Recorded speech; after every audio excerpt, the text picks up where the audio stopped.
Selamat datang di Kampus Pejuang Pendidik, Pendidik Pejuang. Universitas Veteran Bangun Nusantara merupakan institusi pendidikan tinggi yang memiliki motivasi untuk mencetak lulusan yang mandiri, unggul, profesional, berkarakter, dan memiliki nilai-nilai kejuangan.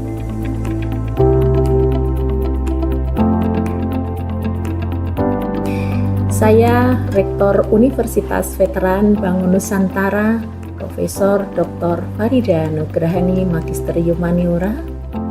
Misi Universitas Veteran Bangun Nusantara adalah terwujudnya universitas yang unggul, berkarakter, mandiri, dan memiliki nilai-nilai kejuangan.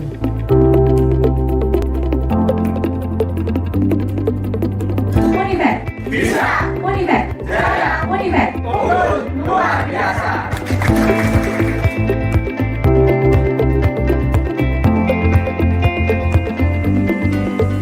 Kampus Universitas Veteran Bangun Nusantara terdiri dari 6 fakultas unggulan dan 1 program pasca sarjana.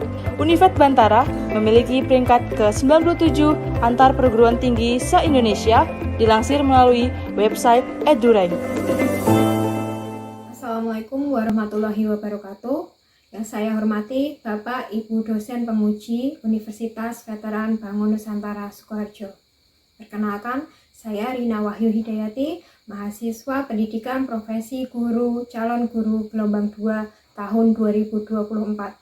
Program studi pendidikan guru sekolah dasar dengan NIM 2422520087.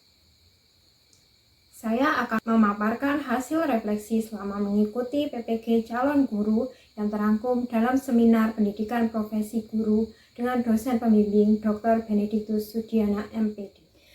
Dalam video ini saya akan memaparkan pertama, identifikasi diri, kedua, refleksi pengalaman belajar paling bermakna, ketiga, desain inovasi, dan keempat, rencana tindak lanjut.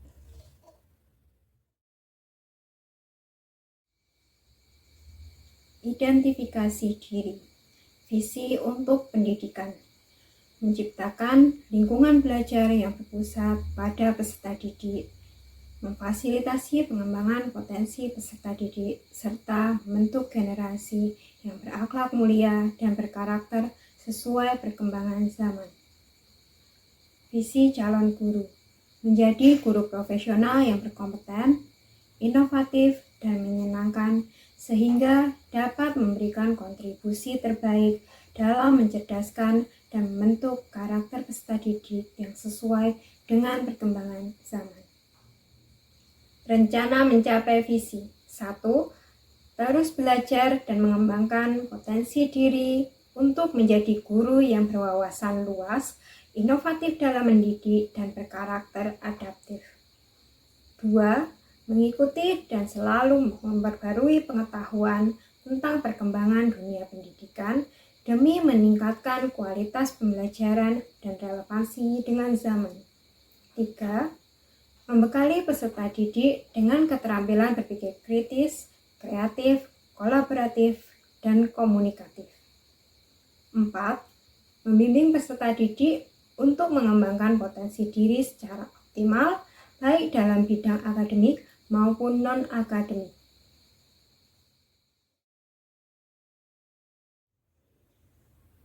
Review mata kuliah. Semester 1. Pada semester 1, mata kuliah yang saya pelajari adalah Filosofi Pendidikan Indonesia, pemahaman tentang peserta didik dan pembelajarannya, pembelajaran berdiferensiasi, perspektif sosiokultural dalam pendidikan Indonesia, prinsip pengajaran dan asesmen 1, serta praktik pengalaman lapangan atau PPL 1. Semester 2. Pada semester 2, mata kuliah yang saya pelajari adalah pembelajaran sosial emosional, prinsip pengajaran dan asesmen 2, computational thinking, praktik pengalaman lapangan atau PPL 2, proyek kepemimpinan, dan seminar PPG. Refleksi pengalaman belajar paling bermakna. Berdasarkan proses pembelajaran selama semester 1 dan semester 2, serta refleksi dari setiap mata kuliah, Mata kuliah yang memberikan pengalaman bermakna bagi saya adalah Filosofi Pendidikan Indonesia. Pada mata kuliah ini, saya mempelajari dasar dan pedoman pendidikan Indonesia yang berlandaskan pada pemikiran Ki Hajar Dewantara yang ternyata masih relevan dengan perkembangan zaman saat ini. Topik pembelajaran mata kuliah Filosofi Pendidikan Indonesia. Topik 1. Perjalanan Pendidikan Nasional. Pada topik ini mempelajari bagaimana perkembangan dan perubahan pendidikan yang pernah berlaku di Indonesia. Dimulai dari era kolonial, munculnya gerakan radikal dalam pendidikan menginisiasi lahirnya cita-cita baru dalam pendidikan bagi rakyat. Dan puncaknya, lahirlah Taman Siswa pada tahun 1922 yang didirikan oleh Ki Hajar Dewantara, yang kemudian menjadi gerbang emas bagi pendidikan di tanah air. Kemudian, penerapan kurikulum 1947 yang menekankan pada pendidikan karakter untuk menanamkan rasa kebangsaan di era kemerdekaan. Sejalan dengan waktu, perubahan kurikulum terus dialami dunia pendidikan Indonesia hingga penerapan kurikulum merdeka saat ini. Topik 2. Dasar-dasar pendidikan Ki Hajar Dewantara. Pada topik ini, mempelajari secara mendalam tentang filosofi Ki Hajar Dewantara sebagai Bapak Pendidikan Nasional. Seperti pentingnya pendidikan karakter, pembelajaran yang berpusat pada peserta didik, dan relevansi pendidikan dengan kehidupan yang diajarkan Ki Hajar Dewantara yang masih menjadi pusat perkembangan dunia pendidikan Indonesia saat ini. Topik 3. Identitas manusia Indonesia. Pada topik ini mempelajari peran identitas, keberagaman, dan nilai-nilai budaya dalam pendidikan. Sebagai calon pendidik profesional, mengenal manusia Indonesia dalam proses mendidik sangatlah penting. Hal ini karena pendidikan juga berkaitan dengan identitas, keberagaman, dan nilai-nilai budaya yang melekat dalam masyarakat.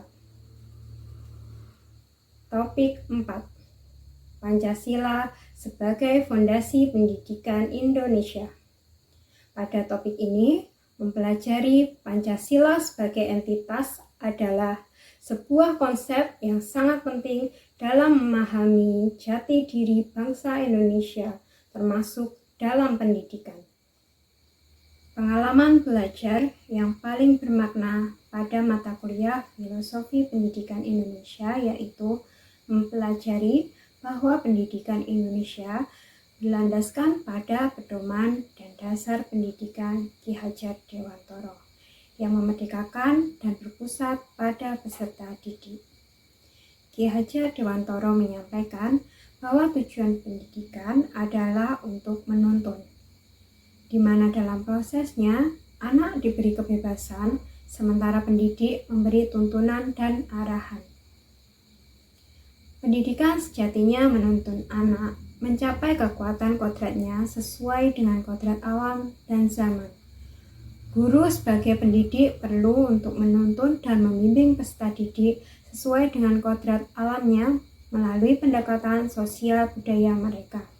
Sementara dari kodrat zaman, pendidikan saat ini perlu menekankan pada kemampuan anak untuk memiliki keterampilan abad 21, serta melihat pesatnya perkembangan teknologi saat ini, guru perlu mengintegrasikan teknologi dalam pendidikan. Artefak pembelajaran mata kuliah Filosofi Pendidikan Indonesia. Artefak pembelajaran yang saya sajikan adalah dari topik 2, alur koneksi antar materi. Artefak ini menjelaskan keterkaitan materi pada topik 2, yakni pemikiran Ki Hajar Dewantara tentang dasar-dasar pendidikan nasional. Selanjutnya, desain inovasi pembelajaran. Desain inovasi pembelajaran ini merupakan proses sistematif dan kreatif untuk merancang dan mengembangkan aktivitas belajar mengajar.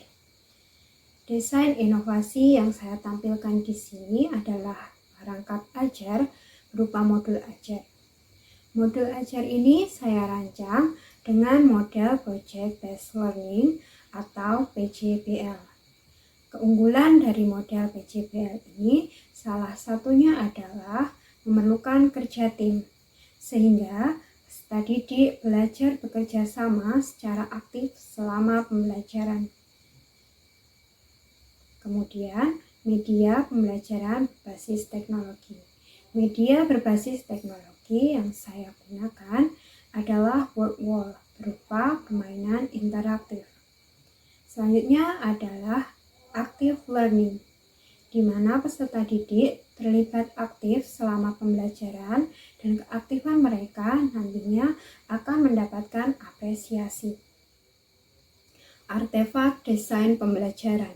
Artefak desain pembelajaran yang saya sajikan adalah modul ajar kelas 2 SD, mata pelajaran Bahasa Indonesia, materi kalimat aktif dan pasif. Pada modul ajar ini menerapkan Project Based Learning atau PJBL, di mana peserta didik secara berkelompok membuat papan permainan bernama Taman Bunga Kalimat Aktif dan Pasif. Nantinya, melalui papan permainan ini akan dapat mengasah kemampuan peserta didik dalam menyusun maupun membedakan kalimat aktif dan pasif. Selanjutnya, media pembelajaran berbasis teknologi. Penerapan media pembelajaran berbasis teknologi ini berupa kuis interaktif. Media pembelajaran berbasis teknologi yang saya gunakan adalah kuis interaktif dengan word wall. Pada kuis pertama, peserta didik menebak kata aktif dan pasif. Kemudian pada kuis kedua, peserta didik diminta menyusun kata ajak menjadi sebuah kalimat aktif maupun pasif. Kemudian selanjutnya, active learning. Peserta didik berperan aktif dalam kegiatan pembelajaran, baik dalam pengerjaan proyek maupun dalam menjawab kuis interaktif. Penggunaan teknologi dalam kuis interaktif terbukti mampu meningkatkan keaktifan peserta didik pada pembelajaran materi kalimat aktif dan pasif. Nantinya keaktifan mereka akan diapresiasi melalui poin bintang yang berhasil dikumpulkan.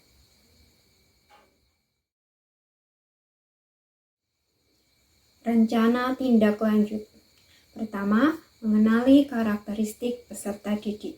Dengan memahami karakter peserta didik seperti minat, bakat, atau kemampuan belajar mereka, maka akan memungkinkan untuk menyesuaikan metode, materi, dan penilaian agar sesuai dengan kebutuhan individu peserta didik. Kedua, menciptakan lingkungan belajar yang nyaman dan aman dengan memberi dukungan penuh terhadap peserta didik dalam proses pembelajaran. Ketiga, terus mengembangkan diri sebagai guru profesional, baik dengan belajar dari pelatihan atau melalui diskusi dengan guru lain untuk mendapat masukan yang konstruktif. Keempat, penggunaan media belajar secara optimal, yakni dengan memanfaatkan berbagai alat dan sumber daya secara efektif untuk mencapai tujuan pembelajaran. Demikian pemaparan saya dalam seminar pendidikan profesi guru. Terima kasih saya ucapkan kepada dosen pembimbing, guru pamong, dan rekan sejawat. Kurang lebihnya saya mohon maaf. Wassalamualaikum warahmatullahi wabarakatuh.